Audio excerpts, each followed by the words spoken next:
নমস্কার, JM update চ্যানেলের পক্ষ থেকে সকলকে জানাই স্বাগত। রাজ্যে আবারও আশাকর্মী নিয়োগের একটি বিজ্ঞপ্তি কিন্তু প্রকাশিত করেছে। এই বিজ্ঞপ্তির মাধ্যমে আমরা জানতে পারছি যে আশাকর্মী নিয়োগের ক্ষেত্রে আপনাদের মাধ্যমিক পাস যোগ্যতায় প্রত্যেক প্রার্থী কিন্তু আবেদন করতে পারবেন। এই আবেদন ক্ষেত্রে প্রতিটি জেলার বিভিন্ন ব্লকগুলো কিন্তু আপনাদের ফর্ম জমা করতে হবে। এক্ষেত্রে আপনাদের আবেদন চলবে 10/7/2025 তারিখ পর্যন্ত। আজকে আমরা সেই অফিসিয়াল নোটিফিকেশনের মাধ্যমে আমরা বিস্তারিত তথ্যগুলি স্টেপ বাই স্টেপ কিন্তু অবশ্যই জেনে নেব। তার আগে প্রত্যেকে জানে নাকি এই চ্যানেলের নতুন সদস্য অর্থাৎ অডিয়েন্স হয়ে থাকলে প্রত্যেকে চ্যানেলটিকে সাবস্ক্রাইব এবং বেল আইকনটি ক্লিক করে দেবেন সবার আগে নিত্য নতুন আপডেট পেতে এই চ্যানেলে প্রথমে। এই যে অফিসিয়াল নোটিফিকেশনের মাধ্যমে আমরা বিস্তারিত তথ্যগুলি কিন্তু অবশ্যই আজকে জেনে নেব। সবার প্রথমে জানা নাকি এটি সম্পূর্ণরূপে আশাকর্মী নিয়োগে কিন্তু রিক্রুটমেন্ট প্রকাশিত করছে। এক্ষেত্রে আপনাদের গ্রামে গ্রামে গ্রাম পঞ্চায়েত ভিত্তিক যে আশাকর্মীগুলি রিক্রুটমেন্ট করা হবে, সেক্ষেত্রে আপনাদের যে সাব সেন্টারগুলি আছে সেই সাব সেন্টারে কিন্তু নিয়োগ করা হবে। এক্ষেত্রে আপনাদের যে অফিসিয়াল দুটি ওয়েবসাইট আছে, এই দুটি ওয়েবসাইটের মাধ্যমে আপনারা সরাসরি কিন্তু বিস্তারিত তথ্যগুলিও জানতে পারবেন প্রত্যেক প্রার্থীরা। আজকে আমরা জানবো এই আশাকর্মী নিয়োগের ক্ষেত্রে নির্দেশাবলী অর্থাৎ কী কী ক্রাইটেরিয়াগুলি রয়েছে। এক্ষেত্রে আপনাদের শিক্ষা যোগ্যতা, বয়স এবং অ্যাপ্লিকেশন কীভাবে করবেন সেই সমস্ত তথ্যগুলি কিন্তু আমরা এই ভিডিওর মাধ্যমে অবশ্যই বিস্তারিত তথ্যগুলি জানবো। সবার প্রথমে আমরা জেনে নিচ্ছি কেবলমাত্র বিবাহিত, বিধবা, আইনগতভাবে বিচ্ছিন্ন মহিলার প্রার্থীরা কিন্তু এখানে আবেদন করতে পারবেন। দ্বিতীয় নম্বর কি বলা হয়েছে, প্রার্থীকে অবশ্যই সংশ্লিষ্ট গ্রামের স্থায়ী বাসিন্দা হতে হবে, অর্থাৎ যে এলাকায় বসবাস করেন সেই এলাকাতে কিন্তু প্রত্যেক প্রার্থীরা আবেদন জানাতে পারবেন। অন্য কোনো গ্রামের প্রার্থী কিন্তু আবেদন জানাতে পারবেন না এই আশাকর্মী নিয়োগের ক্ষেত্রে। এক্ষেত্রে আপনাদের যে সাধারণত প্রার্থীদের বয়স সেটা আপনাদের 1/1/2025 তারিখ অনুযায়ী প্রত্যেকের বয়স কিন্তু 30 থেকে 40 বছরের মধ্যে হলেই প্রত্যেক প্রার্থী কিন্তু এখানে জানাতে পারবেন।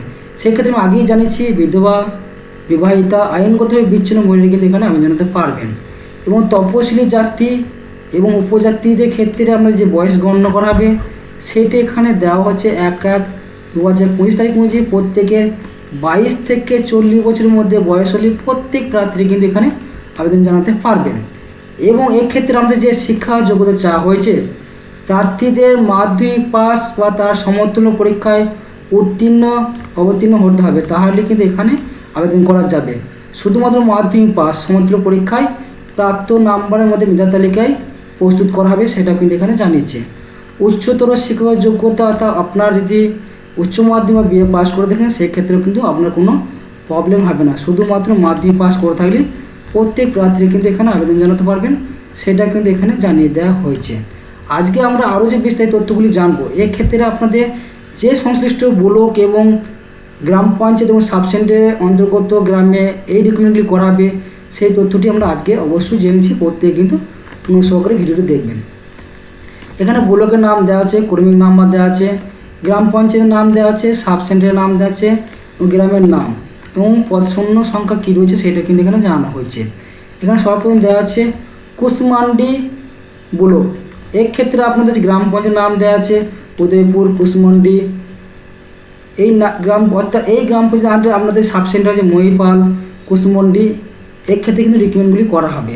গ্রাম নাম হচ্ছে মহিষপাল দিঘি, কুশমন্ডি। এখানে কিন্তু আপনাদের সরাসরি প্রত্যেক প্রার্থীরা কিন্তু বাসিন্দারা হলে আবেদন জানাতে পারবেন। দ্বিতীয় যে ব্লকের নাম আছে হরিরামপুর ব্লক। এই ব্লকের আন্ডারে যেগুলো আছে গোকন, বৈরহাটা। এই গ্রাম পঞ্চায়েত আন্ডারে আপনাদের চহটপুর, জগদলা।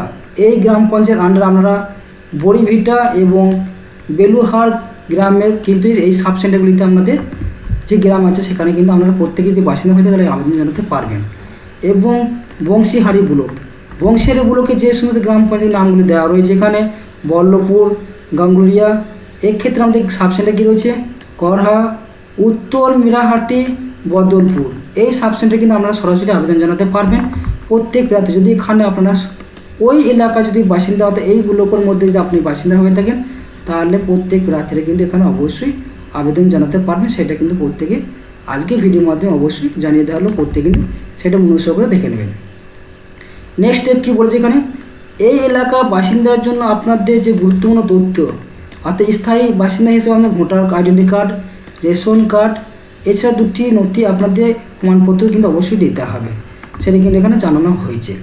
এবং আবেদনপত্রের সঙ্গে আপনাদের প্রমাণপত্র পরিচিতি হিসেবে প্রতিলিপি কিন্তু জমা করতে হবে। সেক্ষেত্রে আমাদের কী লাগবে, সেক্ষেত্রে আমাদের মাধ্যমিক সার্টিফিকেট, অ্যাডমিট কার্ড এবং marksheet, voter card, ration card, এই সময় তথ্যগুলো অবশ্যই লাগবে। যদি আপনার বিবাহিত মহিলা হয়তো সেক্ষেত্রে প্রমাণপত্র দলিল করতে পারেন, বিবাহ বিচ্ছিন্ন মহিলা সেক্ষেত্রে আপনাদের সেই প্রমাণপত্রগুলি এখানে দিতে হবে। এক্ষেত্রে শুধুমাত্র আপনাদের তপশিলি উপজাতি হলে আমাদের বয়সে ছাড় পেয়ে যাবেন, অগ্রাধিকার পাবেন, সেটা কিন্তু এখানে জানিয়েছে। এবং আপনাদের পরীক্ষা কিন্তু নেওয়া হবে না, সরাসরি ইন্টারভিউর মাধ্যমে কিন্তু নিয়ে পরীক্ষা করা হবে, সেটা একদিকে ব্যাপার। এবং আপনাদের যে পরীক্ষায় প্রাপ্ত নম্বর যেটা থাকবে সেটা নম্বর হবে, ইন্টারভিউ হবে 10 নম্বর, টোটাল আমাদের 100 নম্বর কিন্তু পরীক্ষার মধ্যে আমাদের প্রেরণ করা হবে। আবেদনপত্র জমা দেওয়া সংশ্লিষ্ট আমাদের ব্লকে কিন্তু অর্থাৎ বিডিও অফিসে প্রত্যেকে ডাকযোগে প্রেরণ করতে পারবেন বা সরাসরি গিয়ে জমা করতে পারবেন। সেই আবেদন পূর্ণ করার জন্য যে তারিখটি দেওয়া হয়েছে সেক্ষেত্রে 10/7/2025 তারিখে বিকাল 5টার মধ্যে প্রত্যেকে বিডিও অফিসে গিয়ে সরাসরি কিন্তু ফর্মটি জমা করে আসতে হবে, তবেই আপনাদের কিন্তু এই ফর্মটি সম্পূর্ণরূপে ফিল আপ হবে। এবং আপনাদের যেভাবে ফিল আপ করতে হবে যে অফলাইনের মাধ্যমে, এক্ষেত্রে সেই অফলাইন ফর্মটি আজকের ভিডিওর মাধ্যমে আমরা সম্পূর্ণরূপে জেনে নেব।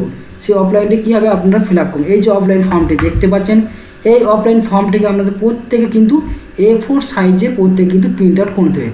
প্রিন্ট আউট করে নেওয়ার পর প্রত্যেকে কিন্তু হাতে কলমে সুন্দরভাবে প্রত্যেকে ফিল আপ করতে হবে। সেটা আজকে ভিডিওর মাধ্যমে দেখানো হচ্ছে, প্রত্যেকে কিন্তু সেটা দেখবেন।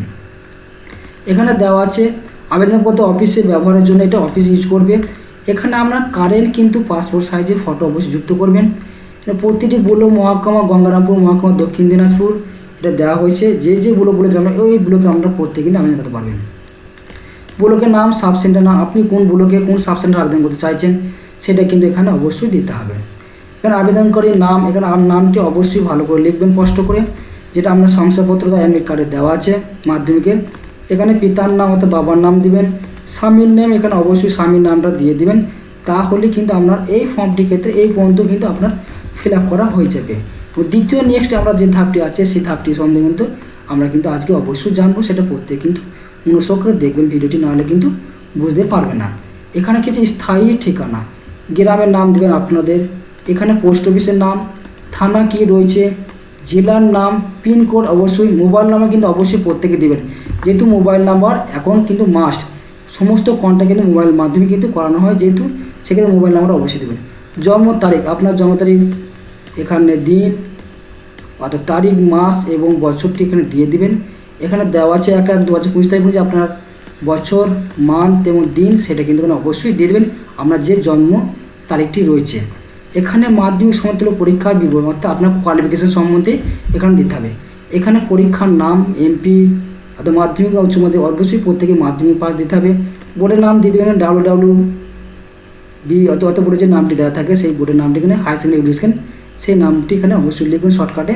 অ্যাডমিট কার্ডের রোল নাম্বার, পরীক্ষা বসার সাল আপনি কত সালে পরীক্ষা দিয়েছিলেন, মোট কত আমার পরীক্ষা ছিল, আপনি কত পেয়েছেন এবং কত পার্সেন্টেজ সেটা কিন্তু এখানে অবশ্যই দিয়ে দিবেন।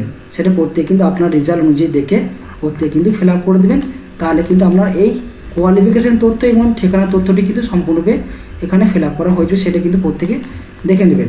নেক্সট ধাপে যেটা দেওয়া হয়েছে এখানে আপনার গুরুত্বপূর্ণ তথ্যগুলি আছে সেটা কিন্তু সম্বন্ধে আজকে আমরা অবশ্যই জানবো। 8 নম্বরে দেওয়া আছে আপনার যে বিবরণগুলো আছে, এখানে আপনি বিবাহিত হলে বিবাহিত টিক দিবেন, এখানে বিবাহ বিচ্ছিন্ন হলে এখানে টিক মারবেন, বিধবা হলে টিক দিবেন, না হলে আপনি অন্য টিক মার্ক দেবেন। তপশিলি জাতির ক্ষেত্রে কী হবে, এখানে জাতি হলে টিক দিবেন, উপজাতি হলে টিক মার্ক দেবেন, অন্যান্য শ্রেণী হলে আপনি এখানে টিক মার্ক দেবেন। এবং জাতিগত শংসাপত্র হিসেবে আপনার যে তথ্যগুলি আছে সেটা অবশ্যই দেবেন। এখানে 10 নম্বর পয়েন্টে কী বলেছে, আবেদনকারী গ্রেড বা গ্রেড 2 আপনি স্বনির্ভর গোষ্ঠী যদি এখানে হয়ে থাকেন তাহলে এখানে হ্যাঁ দেবেন বা না দেবেন, সেটা কিন্তু প্রত্যেকে দেখবেন। আবেদনকারী প্রশ্নপ্রাপ্ত দায় হ্যাঁ না না, আমরা গ্রামগঞ্জে দেখেছি প্রত্যেক 15 দিনে যে দায় থাকে সেই দায় হলে অবশ্যই হ্যাঁ বা না দিবেন। আবেদনকারী লিঙ্ক ওয়ার্কার হ্যাঁ না না সেটা দিবেন প্রত্যেকে, আমরা হ্যাঁ দিলে হ্যাঁ দেবেন, না হলে কিন্তু অবশ্যই এখানে না লিখবেন, তাহলে কিন্তু এখানে এই পর্যন্ত কিন্তু আপনার ফর্মটি ফিল আপ হয়ে যাবে। নেক্সট পজিশন কিন্তু আমরা অবশ্যই জানবো কীভাবে ফিল আপটি করতে হবে। 11 নম্বর যে পয়েন্টটি দেওয়া আছে এই পয়েন্টটি কিন্তু প্রত্যেকেই ফিল আপ করতে হবে, এটা অবশ্যই আপনার ভোটার কার্ড অনুযায়ী হবে।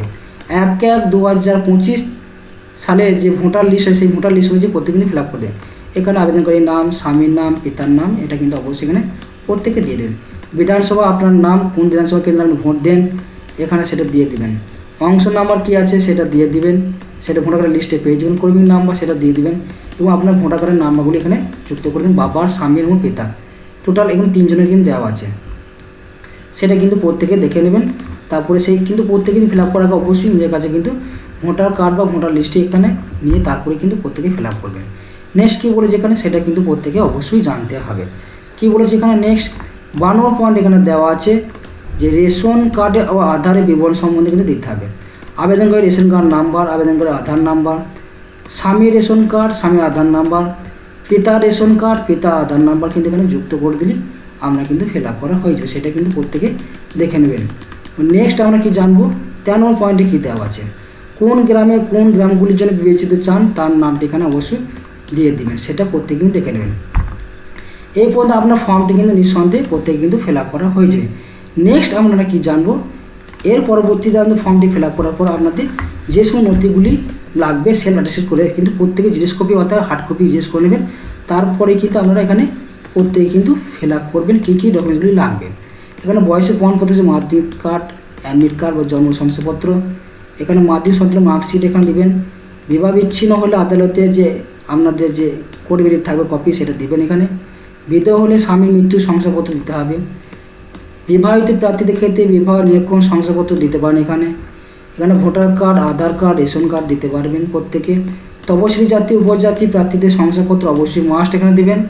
আবেদনকারী স্বামী, আবেদন পিতার ভোটার পরিচয়পত্র এখানে দেবেন, যেহেতু তথ্যগুলি এই ফর্ম ফিল আপ ক্ষেত্রে প্রত্যেকে সাবমিট করেছেন। আবেদনকারী স্বামী, আবেদনকারী পিতার রেশন কার্ড কপি, আবেদনকারী স্বামী, আবেদনকারী পিতার আধার কার্ড যুক্ত করবেন। স্বনির্ভর গোষ্ঠীর প্রশিক্ষণ দায় হয়ে থাকলে সেই লিঙ্কে শংসাপত্র এখানে দিবেন। এবং অবশেষে আমাদের অ্যাডমিট কার্ডের স্বাক্ষর সহ রঙিন 2 কপি পাসপোর্ট সাইজের ফটো এবং 26 টাকার ডাক টিকিট ঠিকানার সঙ্গে যুক্ত করে কিন্তু আপনারা সরাসরি ডাকযোগে কিন্তু পেমেন্ট করতে পারবেন, সেটা কিন্তু এখানে দেখে নিতে পারবেন প্রত্যেক প্রার্থীরা। এই পর্যন্ত হয়ে গেলে আমাদের ফর্মটি কিন্তু সম্পূর্ণরূপে নিম্নভাবে কিন্তু প্রত্যেকে কিন্তু ফিল আপ করা হয়ে যাবে। তারপরে আমরা এখানে স্থান, ঠিকানা এবং সই করে দিলে আমরা ফর্মটি হয়ে যাবে। এরপর এখানে প্রাপ্তি স্বাক্ষর হিসাবে আপনাদের নাম এবং পিতার নাম, স্বামীর নাম, ব্লক নাম, সাব সেন্টার, আবেদন জমা দেওয়ার তারিখ, অফিসের কাজগুলি এগুলো অফিস থেকে কিন্তু আপনাদের ইউজ করা হবে, আপনাদের কোনো এখানে ইউজ করতে হবে না, সেটা কিন্তু এখানে দেওয়া হয়েছে। নেক্সট এই সময় তথ্যগুলি দেওয়া হলে আপনার সমস্ত ফর্ম ফিল আপ কিন্তু